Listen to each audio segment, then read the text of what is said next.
ಇನ್ನೊಂದು hot trending ವಿಷಯ big boss ಮನೇಲಿ ಅಂತ ಹೇಳಿದ್ರೆ ಧ್ರುವಂತ್ ಹಾಗೂ ರಕ್ಷಿತ್ ಅವರ ಜಗಳ. ಸೊ ರಕ್ಷಿತ್ ಅವರು ತುಂಬಾ ಆರೋಪಗಳನ್ನ ಹಾಕ್ತಾರೆ, ಅವ್ರು ಅಸಹ್ಯ ಅಂತ ಹೇಳ್ತಾರೆ, ಹಂಗೆ ಹೇಳ್ತಾರೆ ಹಿಂಗೆ ಹೇಳ್ತಾರೆ ಅಂತ. ಕೊನೆಗೆ ಧ್ರುವಂತ್ ಅವರು ರಕ್ಷಿತ್ ಅವರಿಗೆ ಉತ್ತಮ ಕೊಡ್ತಾರೆ. ನಿಮ್ಗೇನ್ ಅನ್ಸುತ್ತೆ?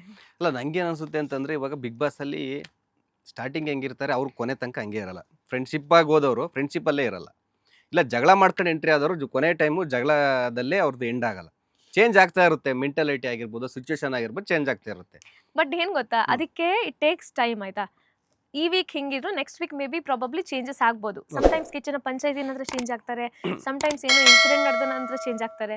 ಇಲ್ಲ ಹೆಂಗಾಯ್ತು ಅಂತ ಹೇಳಿದ್ರೆ 5 ನಿಮಿಷ ಮುಂಚೆ ಜಗಳ ಆಡ್ತಿದ್ರು, ರಕ್ಷಿತ್ ಅವರು ಧ್ರುವಂತಿಗೆ ಕಳಪೆ ಕೊಟ್ರು, ವಿದಿನ್ 5 ಮಿನಿಟ್ಸ್ ಧ್ರುವಂತ್ ಅವರು ರಕ್ಷಿತಾಗ ಉತ್ತಮ ಕೊಡ್ತಾರೆ. ಅದ್ ಹೇಗ್ ಸಾಧ್ಯ? ಅದೇನಕ್ಕೆ ಅಂತಂದ್ರೆ ರಕ್ಷಿತ್ ಅವ್ರು ಒಳ್ಳೆ ಆಟ ಆಡಿದ್ದಾರೆ. ಇವಾಗ ನೀವು ನೋಡಿದ್ರೆ ಅಶ್ವಿನಿ ಅವರು ಕೂಡ ಉತ್ತಮ ಕೊಟ್ರು, ಯಾರಿಗೆ?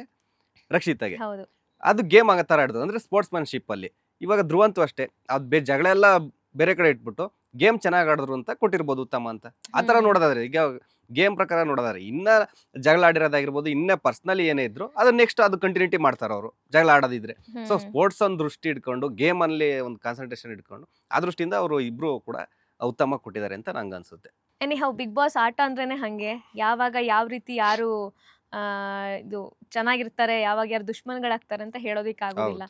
ಸೊ ಇದಿಷ್ಟು ಇನ್ಸೈಡ್ ವಿಷಯಗಳಂತಾದ್ರೆ, ಔಟ್ಸೈಡ್ ಒಂದಷ್ಟು ಚರ್ಚೆಗಳಾಗ್ತಿದೆ. ಅದು PR ಗೆ ಸಂಬಂಧಪಟ್ಟ ವಿಷಯಗಳು.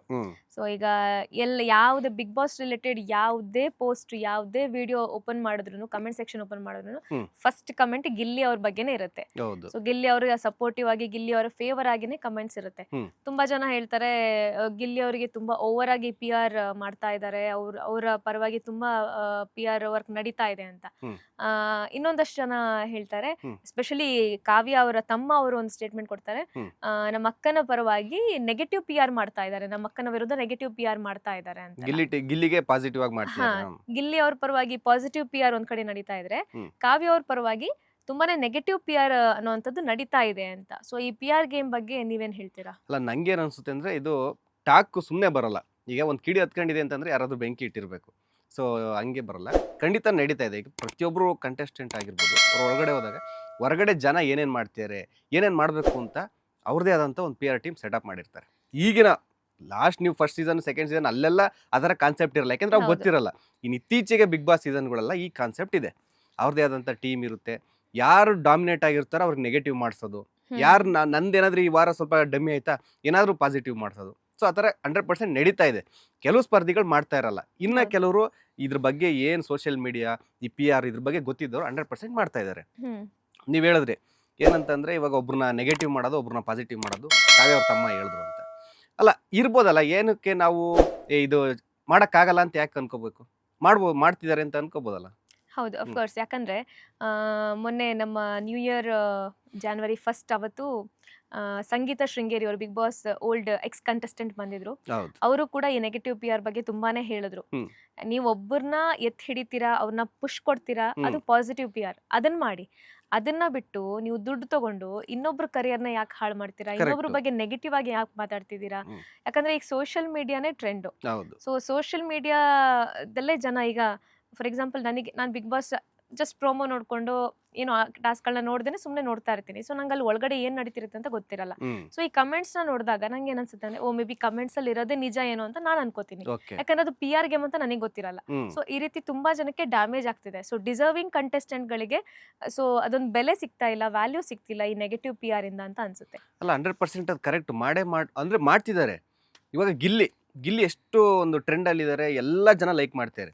ಬೇರೆ ಸ್ಪರ್ಧಿಗಳ ಪೇರೆಂಟ್ಸ್ ಕೂಡ ಲೈಕ್ ಮಾಡ್ತಿದ್ದಾರೆ ಅಂದ್ರೆ ಯಾವ ಮಟ್ಟಕ್ಕೆ ಹೋಗಿದೆ ಅಂತ. ಇವಾಗ ಗಿಲ್ಲಿನ ಡಾಮಿನೇಟ್ ಮಾಡಿ ನಾವು ಆ ಪ್ಲೇಸಿಗೆ ಹೋಗ್ಬೇಕಂದ್ರೆ, ಕರೆಕ್ಟಾಗಿ ಹೋಗೋಕ್ಕಾಗಿಲ್ಲ ಅಂದ್ರೆ ಈ ಥರ ಅಡ್ಡ ಮಾರ್ಗದಲ್ಲಿ ಹೋಗಿಬೇಕು.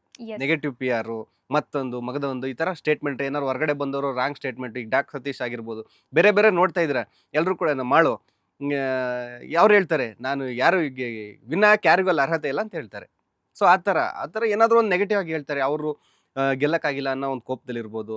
ಇಲ್ಲಿ ಈ ಥರ ಎಲ್ಲ ಒಂದು ಕಾನ್ಸೆಪ್ಟ್ ಇರುತ್ತೆ. ಫೈನಲಿ ಏನು ಗೊತ್ತಾ, ಯಾರು ಏನೇ PR ನೆಗೆಟಿವ್ ಮಾಡಿದ್ರು ಕೂಡ ಜನಗಳು ಡಿಸೈಡ್ ಮಾಡ್ತಾರೆ. ಸರಿನಾ? ಯಾಕಂದ್ರೆ ನಾವು ಜಸ್ಟ್ 1.5 hour ನೋಡ್ತೀವಿ. ಅವರ ಏನು ಹಾರ್ಡ್ ಕೋರ್ ಫ್ಯಾನ್ಸ್ ಯಾರು ಇರ್ತಾರಲ್ಲ, ಅವ್ರು ಬರೀ ಎಪಿಸೋಡ್ ಅಲ್ಲ, ಫುಲ್ ಲೈವ್ ಕೂತ್ಕೊಂಡು ನೋಡ್ತಾರೆ. ನೋಡಿರ್ತಾರೆ. ಅವರಿಗೆ ಬ್ಯಾಕ್ ಅಂಡ್ ಫ್ರಂಟ್ ಎಲ್ಲಾ ಗೊತ್ತಿರುತ್ತೆ. ನೀವೇನೇ ಜನ ದಡ್ರೇನು ಅಲ್ಲ. ಹೌದು ಅಲ್ಲ, ಬಡವ್ರು ಇರ್ಬೋದು, ದಡ್ರಲ್ಲ ಅಂತ ಒಂದ್ ಯಾವ್ದೋ ಕಮೆಂಟು ನೋಡಿದ್ದೆ. ನಾವೇನ್ ಮೊಬ್ನನ್ ಮಕ್ಳಲ್ಲ, ನಾವು ಬಡವ್ರು ಇರ್ಬೋದು, ಬಟ್ ನಾವೆಲ್ಲ ನೋಡ್ತೀವಿ ಈ ತರ ನೆಗೆಟಿವ್ ಇದನ್ನೆಲ್ಲ ನಾವು ಎಕ್ಸೆಪ್ಟ್ ಮಾಡಲ್ಲ ಅಂತ. ಸೊ ನೀವೇನೇ ನೆಗೆಟಿವ್ ಹಾಕ್ಬೋದು. ಇವಾಗ ಗಿಲ್ಲಿ ಏನೋ ಅಂತ ನೀವು ಅವ್ನ್ ಏನೇ ಒಂದ್ ಕೆಟ್ಟದಾಗ ಹಾಕಿದ್ರು, ಈಗ ನೋಡ್ತಾ ಇರೋ ಜನಗಳು ಜಡ್ಜ್ ಮಾಡ್ತಾರ ಅಲ್ವಾ? ಸೊ ಅದೇ ತರ ಫೈನಲಿ ಜನಗಳ ಮೇಲಿದೆ. ಏನೇ ನೆಗೆಟಿವ್ ಮಾಡ್ಬೋದು ಆ ಟೈಮ್ಗೆ ಅಷ್ಟೇ, ಓ ಗಿಲ್ಲಿ ಬಗ್ಗೆ ಈ ತರ ನೆಗೆಟಿವ್ ಬರ್ತಿದೆ ಅಂತ. ಬಟ್ ಈಗ ನೋಡಿದವ್ರಿಗೆ ಗೊತ್ತಿರುತ್ತೆ ಅಲ್ಲಿ ಏನಾಗಿದೆ, ಆ ಎಪಿಸೋಡ್ ಏನಾಗಿದೆ, ಗಿಲ್ಲಿ ಒಳಗಡೆ ಯಾವ ತರ ಇದ್ದಾನೆ, ಹೊರಗಡೆ ಬಂದವ್ರು ಏನ್ ಹೇಳ್ತಾರೆ ಅಂತ ಜನ ಎಲ್ಲ ನೋಡ್ತಾರೆ. ಸೊ ಎನಿವೇಸ್ ಓವರ್ ಆಲ್ ಆಗಿ ಹೇಳೋದು ಅಂತ ಆದ್ರೆ, ಸೊ ಯಾರಿಗೆ ಟಾಸ್ಕ್ ಆಡಕ್ ಬರಲ್ಲ, ಕ್ಯಾಪ್ಟನ್ ಆಗಕ್ ಸಾಧ್ಯ ಇಲ್ಲ ಅಂತ ಹೇಳ್ತಾ ಇದ್ರು. ಸೊ ಅದು ಗಿಲ್ಲಿ ಅವರು ಕ್ಯಾಪ್ಟನ್ ಆಗಿ ತೋರಿಸಿದ್ದಾರೆ. ಹಾಗೆ ಈ ವಾರ ಕಟ್ಟ ಕಡೆಯ ಒಂದು ಕ್ಯಾಪ್ಟನ್ಸಿ ಟಾಸ್ಕ್ ನಡೆದು ಕಟ್ಟ ಕಡೆಯ ಕ್ಯಾಪ್ಟನ್ ಆಗಿ ಧನುಷ್ ಅವರು ಆಯ್ಕೆ ಆಗಿದ್ದಾರೆ. ಅಶ್ವಿನಿ ಅವರ ಕ್ಯಾಪ್ಟನ್ ಆಗುವ ಆಸೆ ಕೊನೆಗೂ ಈಡೇರಿಲ್ಲ. ಜೊತೆಗೆ ನಮ್ಮ ಇವರು ರಕ್ಷಿತಾ ಅವರಿಗೆ ಈ ವಾರ ಉತ್ತಮ ಸಿಕ್ಕಿದೆ. ಹಾಗೇನೆ ಧನುಷ್ ಅವ್ರಿಗೂ ಸಿಕ್ಕಿದೆ. ಧ್ರುವಂತ್ ಅವ್ರಿಗೆ ಕಳಪೆ ಪಟ್ಟ ಸಿಕ್ಕಿದೆ. ಯಾಕಂದ್ರೆ ರಕ್ಷಿತಾಗೆ ಈವರೆಗೂ ಉತ್ತಮ ಸಿಕ್ಕಿರ್ಲಿಲ್ಲ, ಧ್ರುವಂತ್ ಅವ್ರಿಗೆ ಈವರೆಗೂ ಕಳಪೆ ಸಿಕ್ಕಿರ್ಲಿಲ್ಲ. ಹಾಗೆ ಗಿಲ್ಲಿ ಅವರು ಈವರೆಗೂ ಕ್ಯಾಪ್ಟನ್ ಆಗಿರ್ಲಿಲ್ಲ. ಸೊ ಅಶ್ವಿನಿ ಅವ್ರು ಆಗಕ್ ಸಾಧ್ಯ ಆಗಿಲ್ಲ. ಇವಿಷ್ಟು ಏನು ಹೊಸ ಡೆವಲಪ್ಮೆಂಟ್ಸ್.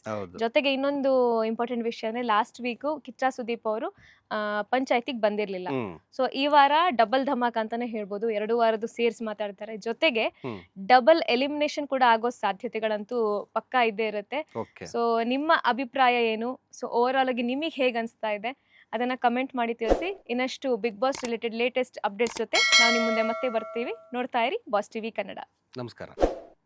ಲೇಟೆಸ್ಟ್ ಹಾಗೂ ಇಂಟ್ರೆಸ್ಟಿಂಗ್ ಸುದ್ದಿಗಳಿಗಾಗಿ ಬಾಸ್ ಟಿವಿ ಕನ್ನಡ ಚಾನೆಲ್ನ ಸಬ್ಸ್ಕ್ರೈಬ್ ಮಾಡಿ. ಹಾಗೆಯೇ ಬೆಲ್ ಐಕಾನ್ ಪ್ರೆಸ್ ಮಾಡಿ. ಇದರ ಜೊತೆಗೆ ಫೇಸ್ಬುಕ್, ಇನ್ಸ್ಟಾಗ್ರಾಮ್, ಎಕ್ಸ್ ನಲ್ಲೂ ಮಿಸ್ ಮಾಡದೆ ಫಾಲೋ ಮಾಡಿ.